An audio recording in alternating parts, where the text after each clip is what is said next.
সুপ্রিয় শ্রোতা, গল্প পাঠের আসর চ্যানেলে শুনতে যাচ্ছেন হুমায়ুন আহমেদ রচিত জোছনা ও জননীর গল্প উপন্যাসটির ১২ পর্ব। আমি ওয়ারা করিম, সাথে থাকুন। খাতা, চা, চিনি, রেজার ব্লেড নিয়ে শাহেদ মিনিট 10 মধ্যে ফিরে এলো। আসমানি বলল, তোমাকে না বললাম হাতির ছবি মার্কা খাতা কিনতে?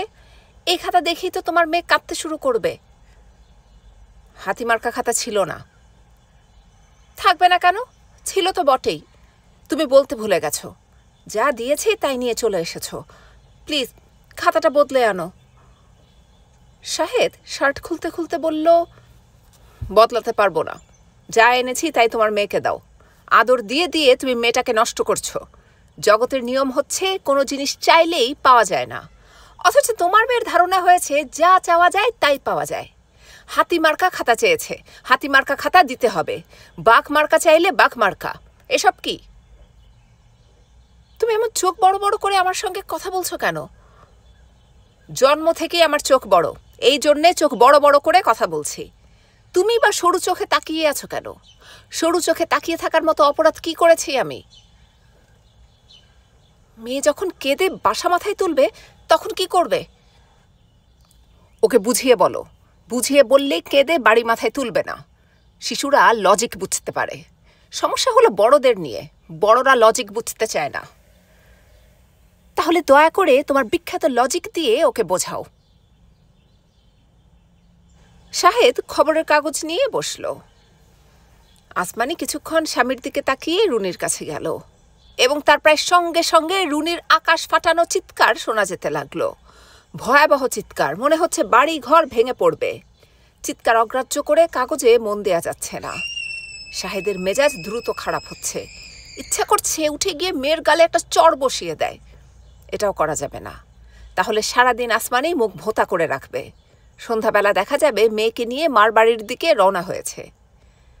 শাহেদ ডাকলো, রুনিমা, শুনে যাও তো। রুনি সঙ্গে সঙ্গে ঘরে ঢুকল। কেন কাঁদছো গো মা? বাবা, ছবি আঁকবো। ছবি আঁকবে সে তো খুবই ভালো কথা, আঁকো। তোমার জন্য তো খাতা কিনে এনেছি। একটা কেনার কথা ছিল, 2টা কিনেছি। হাতির ছবির খাতা লাগবে।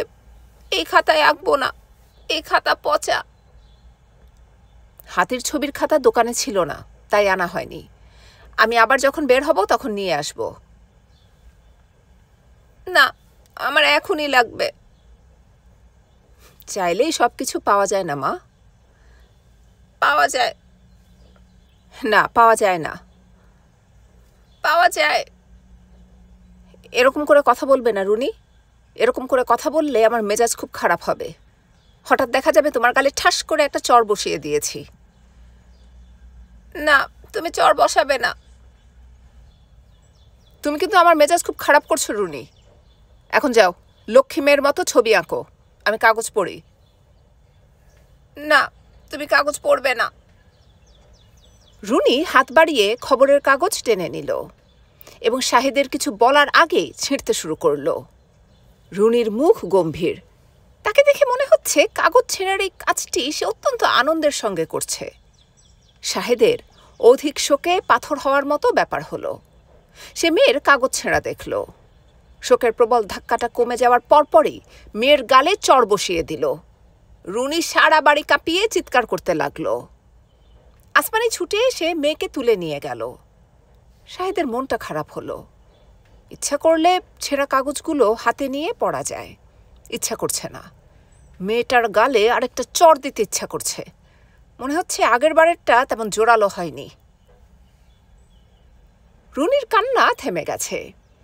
জোরালো চড় হলে এত সহজে কান্না থামতো না। বাসা থেকে কিছুক্ষণের জন্য দূরে কোথাও চলে যেতে ইচ্ছা করছে। কাঁচা বাজারে যাওয়া যেতে পারে। চাল, ডাল, তেল, নুন আসলেই কিনে রাখা দরকার। সবাই কিনেছে, সে কেন কিনবে না?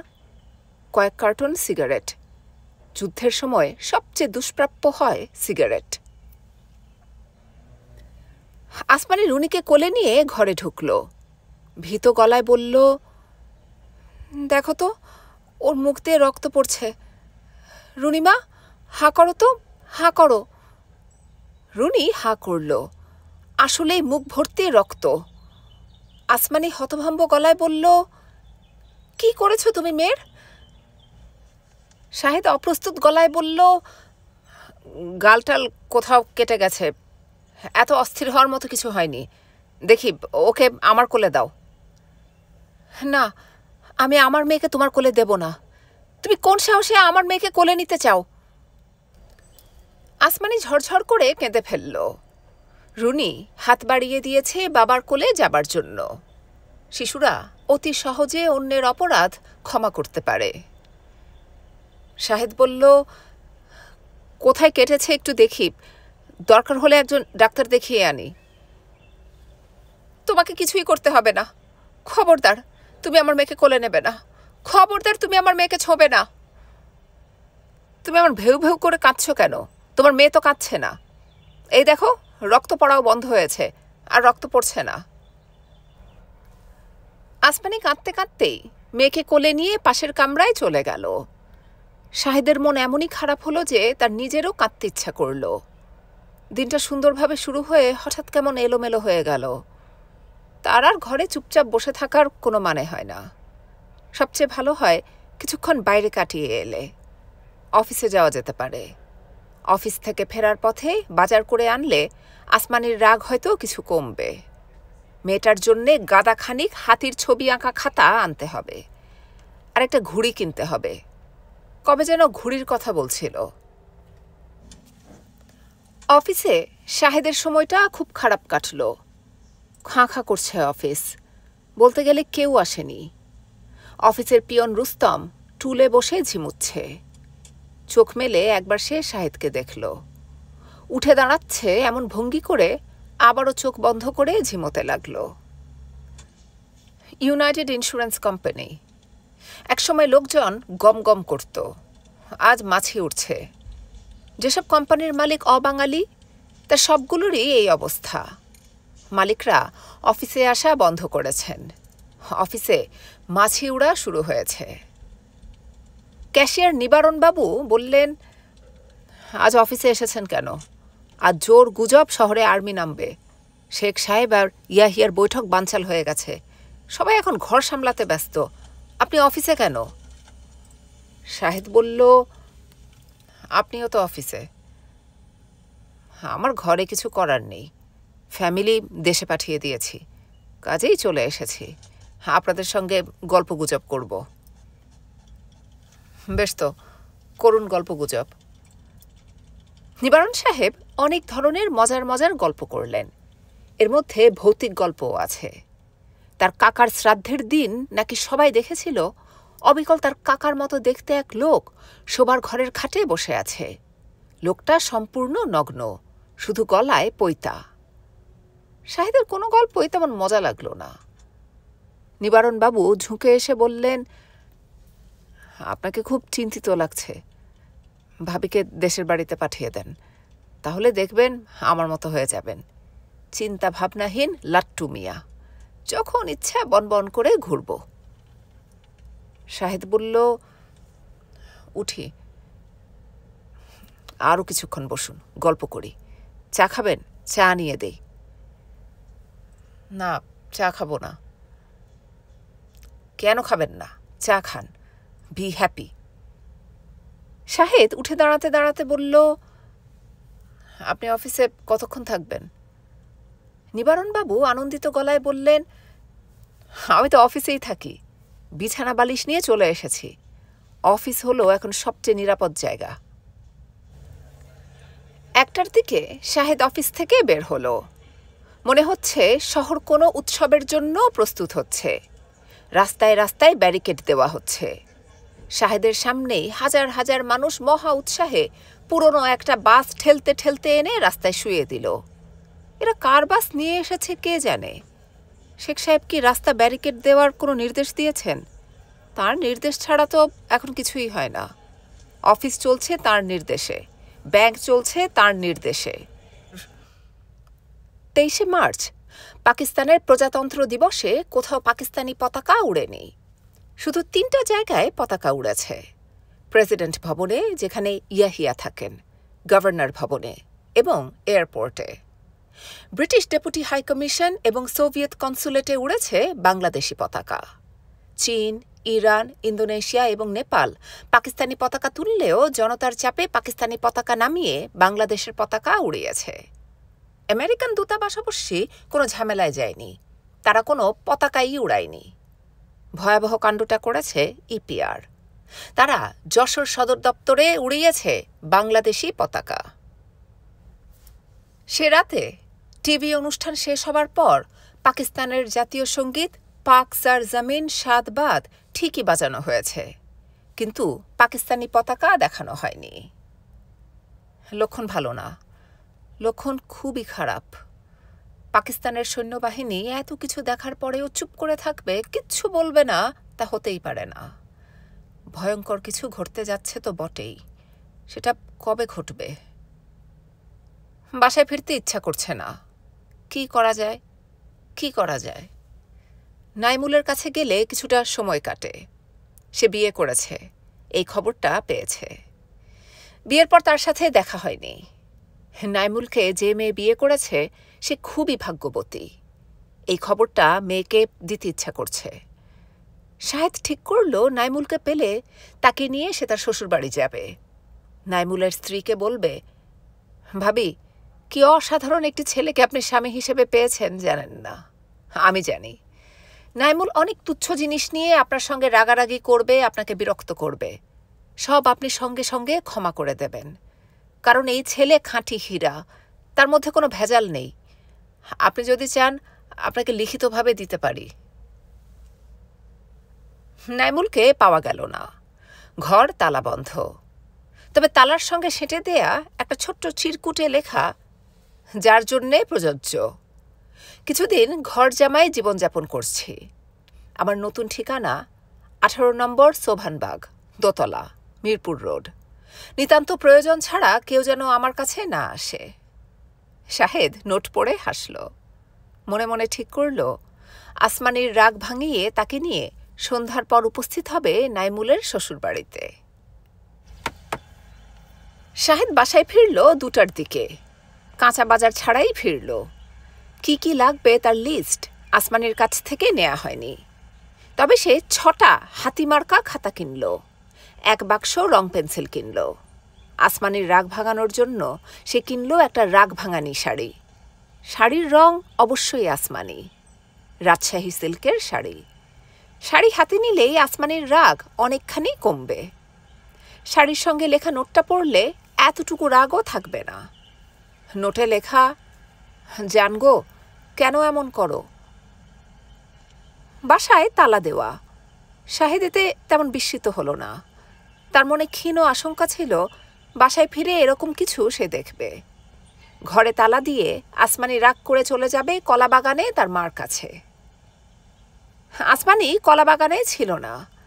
শাহেদের শাশুড়ি বিরক্ত গলায় বললেন, শহরের অবস্থা এত খারাপ, এর মধ্যে আসমানি বের হলো কেন? রোজ রোজ তোমাদের কি নিয়ে এত ঝগড়া? আমি আমার মেয়ের উপর যেমন রাগ করছি, তোমার উপরও রাগ করছি।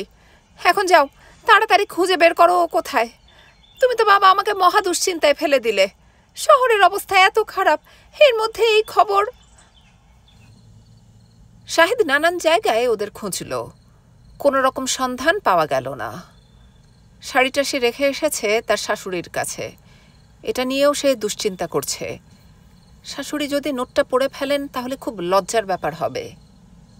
রাত অনেক হয়েছে, ঘড়ি নেই বলে কত রাত তা বোঝা যাচ্ছে না। রাস্তাঘাটে লোক চলাচল একেবারেই বন্ধ, রিকশাও চলছে না। কিছু দূর পরপরই রাস্তায় এমন ব্যারিকেড দেওয়া, রিকশা চলার প্রশ্নও আসে না। শাহেদ হেঁটে হেঁটে ফিরছে।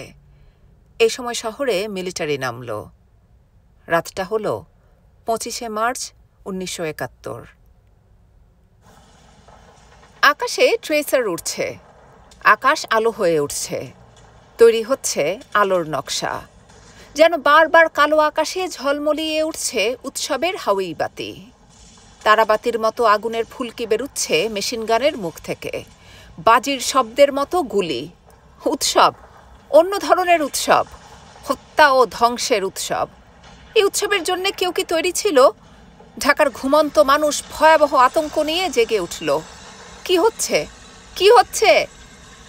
সবাই জানে কি হচ্ছে, তারপরেও যেন কেউ কিছু জানে না। ভারী মিলিটারি ট্রাক, মিলিটারি জিপ অবলীলায় রাস্তায় চলাচল করছে। সবকটি রাস্তায় না ব্যারিকেড ছিল? এরা এত দ্রুত ব্যারিকেড সরালো কিভাবে? অদ্ভুত শব্দ হচ্ছে রাস্তায়। ট্যাঙ্ক নেমেছে নাকি? ট্যাঙ্ক চললে রাস্তায় এমন অদ্ভুত শব্দ হয়? একটানা যে ট্যা ট্যা শব্দ হচ্ছে, সেই শব্দ কিসের? তার চেয়েও বিচিত্র আরেক ধরনের শব্দ হচ্ছে, শো শো হুস হুই। ভয় এবং কৌতূহল বোধ হয় পাশাপাশি চলে।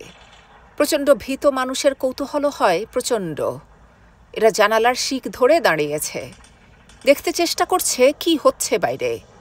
কেউ কেউ চলে এসেছে বারান্দায়।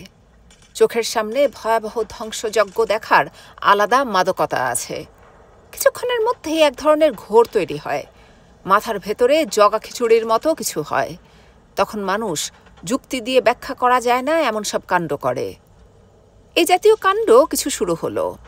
কিছু কিছু নিতান্তই নিরীহ ছাপোষা ধরনের মানুষ জয় বাংলা বলে গলা ফাটিয়ে চেঁচালো। দীর্ঘ আন্দোলনে এদের কেউ হয়তো কোনোদিন রাজপথে নামেনি, কেউ স্লোগান দেয়নি। অফিসে গিয়েছে, অফিস থেকে ফেরার পথে বাজার করে নিয়ে এসেছে।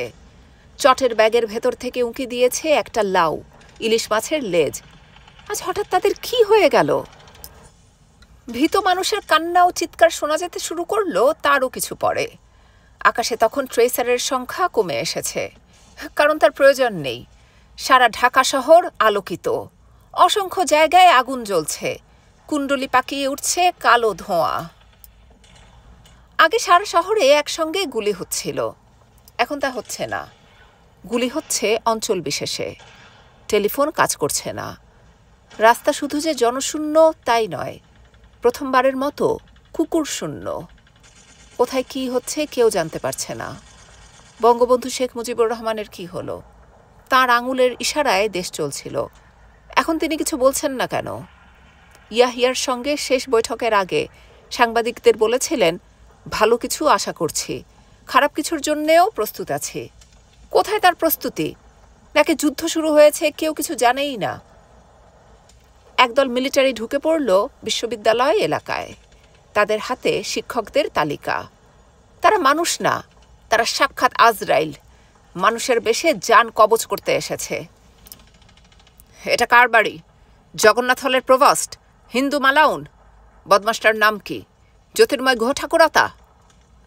মিলিটারি লেফটেন্যান্ট বাড়িতে ঢুকে পড়ল। জওয়ানরা বাড়ি ঘিরে রেখেছে। হতভম্ব জ্যোতির্ময় গুহ ঠাকুরতা অবাক হয়ে তাকিয়ে আছেন। प्रोफेसर साहब है? यस, आपको ले जाएगा। ওয়াই প্রশ্নের জবাব দেবার সময় নেই, তাকে টেনে নিয়ে যাওয়া হচ্ছে। তার স্ত্রী বাসন্তী গুহ ঠাকুরতা, তার অতি আদরের কন্যা দোলা তখনও বুঝতে পারছে না কি হচ্ছে। জিজ্ঞাসাবাদ করার জন্য নিয়ে যাচ্ছে। এর বেশি কি হবে? খালি পায়ে স্বামীকে নিয়ে যাবে? বাসন্তী গুহ ঠাকুরতা দৌড়ে ঘরে ঢুকলেন স্যান্ডেল আনতে। এর মধ্যেই জ্যোতির্ময় গুহ ঠাকুরতাকে বাইরে নিয়ে গুলি করা হয়েছে। তাদের বসার ঘরের সঙ্গেই চিত হয়ে পড়ে আছে ডক্টর মনিরুজ্জামানের মৃতদেহ। একটু দূরে আরও 3 জন। একজন ক্ষীণ স্বরে বলছে, পানি পানি। মারা গেলেন দার্শনিক আত্মভোলা অধ্যাপক ডক্টর জি.সি. দেব। জি.সি. দেব মৃত্যুর আগে প্রায় হাসি মুখে বললেন, আমি হিন্দু, আমার বাড়িতে যারা আছে সবাই হিন্দু। তিনি হয়তো ভাবলেন সংখ্যালঘু হিন্দুদের প্রতি কোনো অত্যাচার করা হবে না, কিংবা অন্য কিছু তখন তার মাথায় খেলা করছিল।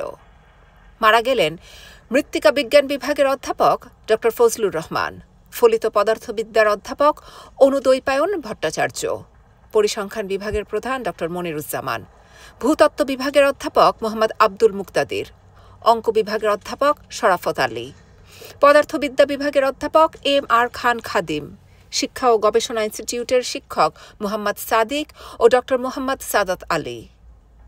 মিলিটারিরা ঢুকে পড়ল ইকবাল হল এবং জগন্নাথ হলে। তাদের পরিকল্পনা, একটি ছাত্র যেন জীবিত বের হয়ে যেতে না পারে। তোমাদের জয় বাংলা অনেক সহ্য করেছি, আর না।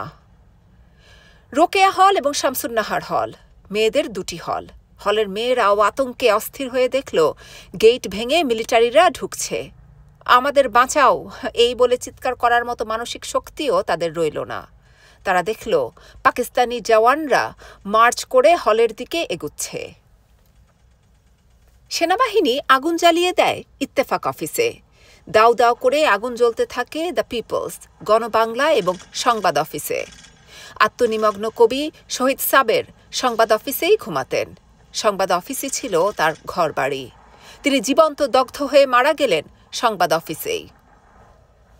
পাকিস্তান মিলিটারি রাত 1টায় যে অপারেশন শুরু করে তার নাম অপারেশন সার্চলাইট। ব্রিগেডিয়ার আবরারের 57 ব্রিগেড ছিল অপারেশনের দায়িত্বে। অধিনায়ক মেজর জেনারেল ফরমান আলী। তিনি শায়েস্তা করবেন ঢাকা নগরী। মেজর জেনারেল খাদেমের উপর দায়িত্ব পড়ল ঢাকা ছাড়া বাকি দেশ শায়েস্তা করার।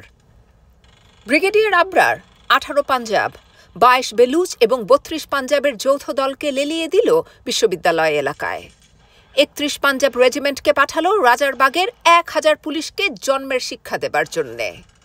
পুরনো ঢাকার গাদ্দারদের শায়েস্তা করবে 18 পাঞ্জাব ফোর্স। বেলুচ রেজিমেন্টের দায়িত্ব পড়ল পিলখানা ইপিআরদের ঠান্ডা করা।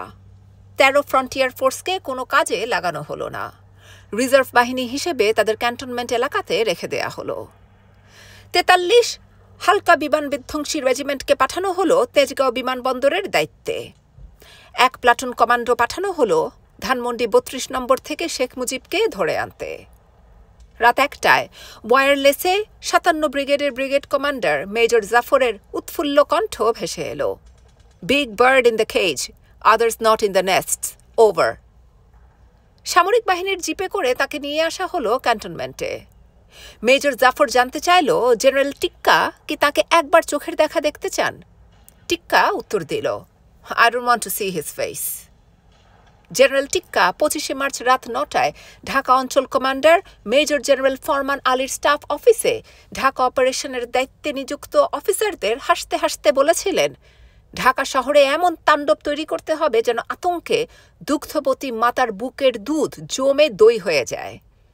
বাংলাদেশ ছোট্ট একটি দুষ্ট প্রাণী, ঢাকা হলো সেই প্রাণীর মাথা। আমরা শুধু মাথাটা ভেঙে গুঁড়ো করে দেব, আমাদের আর কিচ্ছু করতে হবে না। 27শে মার্চ ভোরবেলা আমি কারফিউ তুলে নেব, দেখা যাবে 27শে মার্চে ইনশাল্লাহ দেশ ঠিক হয়ে গেছে। জেনারেল টিক্কা পরম সৌজন্যে টি পট থেকে নিজেই সবার জন্য চা ঢেলে দিলেন। হাসি মুখে বললেন, শেক্সপিয়ার তার হ্যামলেটে বলেছিলেন, I have to be cruel only to be kind. আমার ক্রুয়েলটি হবে এক ধরনের দয়া প্রদর্শন, বাঙালিদের প্রতি দয়া। গ্যাংগ্রিনে আক্রান্ত অংশ শল্য চিকিৎসককে এটে বাদ দেন। তিনি তা করেন রোগীর মঙ্গলের জন্য, রোগী তা বুঝতে পারে না। রোগগ্রস্ত বাঙালিকে আমরা বাঁচাবো না তো কে বাঁচাবে? মিটিংয়ের শেষ পর্যায়ে তিনি পাঞ্জাবি সৈন্যদের বুদ্ধিশুদ্ধি নিয়ে একটা রসিকতা করলেন। সেই রসিকতায় এক একজন প্রায় হেসে গড়িয়ে পড়ল। সেনাপ্রধানের সামনে এইভাবে হাসা বড় ধরনের বেয়াদবি, কিন্তু না হেসে পারা যাচ্ছিল না। রসিকতাটা ছিল বড়ই মজার। জেনারেল টিক্কা খানের সঙ্গে ভুট্টোর সাক্ষাৎ হলো গভর্নর হাউসে। ততক্ষণে অপারেশন সার্চলাইট শুরু হয়ে গেছে। ভুট্টো খানিকটা উত্তেজিত, অস্থির। তার জানার আগ্রহ কি হচ্ছে, অপারেশন কোন পর্যায়ে। জেনারেল টিক্কা খান তাকে তেমন পাত্তা দিচ্ছে না। মিলিটারি অপারেশন কি হচ্ছে, কিভাবে হচ্ছে তা সিভিলিয়ানদের জানানোর কিছু নেই। উত্তেজিত ভুট্টো রাতেই মিলিটারি কনভয়ের সঙ্গে বের হয়ে শহরের অবস্থা দেখতে আগ্রহী। জেনারেল টিক্কা হাসি হাসি মুখে বলল, নো। ভুট্টো মেঝেতে জুতা ঠুকে বলল, ওয়াই নো?